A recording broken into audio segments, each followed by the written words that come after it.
Alors on va mettre les choses au clair tout de suite. Je ne suis pas Ryan Gosling. Je sais qu'on me confond souvent avec lui.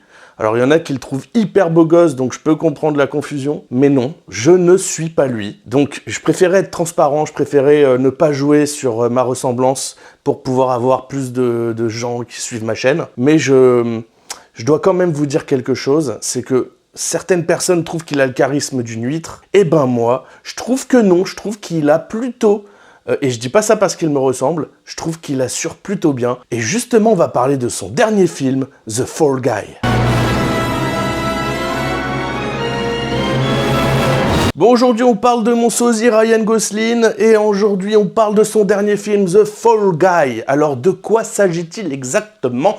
Je vais vous donner quelques informations sur le film. Si vous n'avez pas lu le synopsis, ça va vous intéresser. Donc, il s'agit d'un cascadeur. Ryan Gosling est cascadeur dans ce film et il va avoir un petit accident qui va l'éloigner de sa dulcinée Emily Blunt. Il est fou amoureux et ils ont une belle histoire et elle va s'arrêter du jour au lendemain. Et il va essayer de la reconquérir peut-être quelques temps plus tard. Je ne vous en dis pas trop non plus parce que je ne veux pas spoiler, mais c'est ça le synopsis.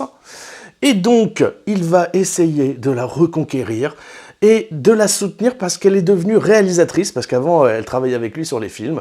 C'est comme ça qu'ils sont tombés amoureux et tout. Et là, il va essayer de la séduire de nouveau et en même temps de l'aider parce que l'acteur du film, qui est joué par Aaron Taylor Johnson, a disparu. Et lui, il va essayer de le retrouver pour qu'elle puisse terminer son film. En gros, c'est ça l'histoire du film. Et alors, il y a plein de rebondissements, plein de scènes d'action, plein de rebondissements. Et vraiment, je me suis éclaté. Voilà. Alors, pourquoi j'ai aimé ce film? C'est difficile d'expliquer ce genre de choses parce que j'ai trouvé déjà que le scénario était assez sympa et j'ai passé un bon moment. Je vais vous dire que les gens qui sont sortis de la salle de cinéma étaient tous le sourire aux lèvres. Et moi, c'est pour ça que je vais au cinéma. C'est pour prendre un petit moment de plaisir, pour me détendre, pour m'amuser. Et là, vraiment, j'ai passé un bon moment. Est-ce que ce n'est pas ça le but d'un film de divertissement? C'est ça le but. Alors, est-ce que le réalisateur est exceptionnel? Franchement, moi, je trouve que toutes les scènes tournées dans ce film, sachant que le réalisateur est un ancien cascadeur, sont plutôt excellentes et le scénario est bien trouvé, c'est sympa. On a l'impression de passer derrière la caméra, je trouve ça assez cool. Après, je sais pas si c'est réaliste, je suis pas de là-dedans. Il y a des belles scènes d'action, il y a des scènes très drôles. Moi, j'ai vraiment apprécié certains choix du réalisateur. Il y a une scène qui se passe dans une boîte de nuit avec une scène d'action où on a l'impression d'être un peu dans une BD et tout, c'est assez cool. Voilà, il y a des petites choses qui sont faites comme ça, on se sent impliqué, on y croit, franchement on y croit. J'ai envie de vendre ce film parce que je pense que vous allez vraiment passer un bon moment si vous allez le voir. Alors ça démarre un peu lentement, c'est pas forcément, le rythme est pas tout de suite prenant. Je suis pas rentré dans le film tout de suite, mais honnêtement, au bout d'un moment j'avais plus envie que ça s'arrête, j'étais vraiment dedans. Et voilà, et puis je trouve que la relation entre Emily Blunt et Ryan Gosling est assez drôle. Il y a des choix assez intéressants aussi au niveau du scénario par rapport à la relation entre le cascadeur et l'acteur. Et c'est vrai que, d'ailleurs, Ryan Gosling a lui-même un cascadeur et on nous montre des images du cascadeur de Ryan Gosling à la fin du film. Mais bon, je reviens sur l'histoire du film. Du coup, Aaron Taylor Johnson, c'est lui qui joue l'acteur, le héros des films pour lesquels Ryan Gosling fait des cascades. Et en fait, on voit qu'il y a quand même... un esprit de compétition entre les deux. L'acteur est un peu jaloux du cascadeur qui est capable de faire ce que lui est incapable de faire. J'imagine que c'est tout à fait possible et que ça pourrait arriver sur un tournage. Après, il y a un côté jaloux du cascadeur vers l'acteur dans le sens où c'est lui qui est connu, mais c'est moi qui fais le job, quoi. Donc ça, c'est intéressant. D'ailleurs, il y a des choses qui sont remises en évidence dans le film qui sont un vrai sujet par rapport au cinéma dans l'avenir. C'est que le cascadeur, on lui met des petits repérages sur le visage et puis après, on peut changer son visage quand on veut. D'ailleurs, l'acteur a même pas besoin d'être parfois présent sur le film. Là, le cascadeur fait toutes les scènes, et je trouve que c'est assez triste, en fait. Mais bon, je pense que c'est pour ça qu'on apprécie d'autant plus quand on sait qu'un acteur fait lui-même ses cascades, comme Jackie Chan, comme Tom Cruise. On est un peu impressionné parce qu'on se dit, en plus de faire de l'acting, le gars est capable de faire ses propres scènes. Et puis, alors, quand on parle de Tom Cruise, on voit qu'il va très très loin. Mais c'est pas le même métier, en fait.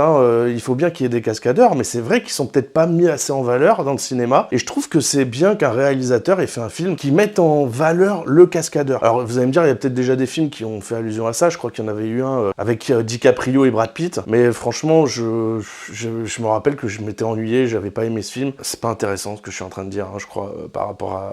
oublier cette séquence, d'accord, s'il vous plaît, pardonnez-moi, je sais pas ce qui m'a pris.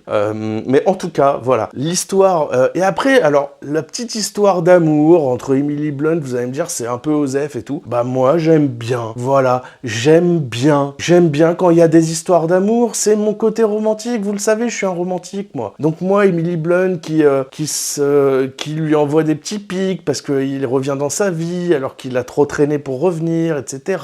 Lui qui essaye de prendre les bons angles pour pouvoir la ramener dans sa vie, enfin voilà, il y a des petites choses comme ça. Et en même temps, il y a vraiment des scènes d'action assez cool. Donc voilà, et alors la scène finale est assez exceptionnelle, assez épique, il se passe beaucoup de choses visuellement.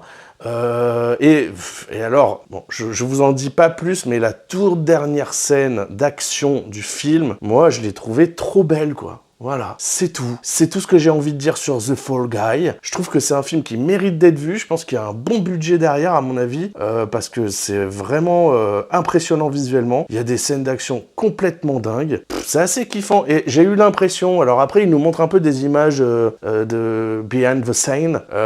Donc, dans ces images-là, on voit toujours tout le monde en train de rigoler. Donc, on imagine qu'il y a une bonne ambiance. Mais là, vraiment, en fait, on a l'impression qu'il y a vraiment eu une bonne ambiance sur le tournage. Je ne sais pas si c'est vrai. C'est une impression que j'ai eue. Peut-être que je me trompe complètement, ça se trouve, il va y avoir un article derrière qui va sortir, qui va dire le tournage était catastrophique, etc. J'en sais rien, j'ai même l'impression que les acteurs et les actrices s'entendaient bien. On a des petites apparitions qui sont assez géniales. Par exemple, on va avoir Lee Majors qui va passer. Pourquoi ? Parce que le film, c'est l'histoire de l'homme qui tombe à pic, Lee Majors, et du coup, ça fait plaisir en fait de voir son visage, mais je pensais qu'il était décédé en fait, ce monsieur, et je suis trop content de voir qu'il est encore vivant et qu'il participe à ce film-là, qu'il a fait sa petite apparition. On va même avoir d'autres personnages, alors je vous dis pas qui c'est, mais on va avoir une petite apparition à la fin du film d'un autre acteur connu qui m'a fait sourire.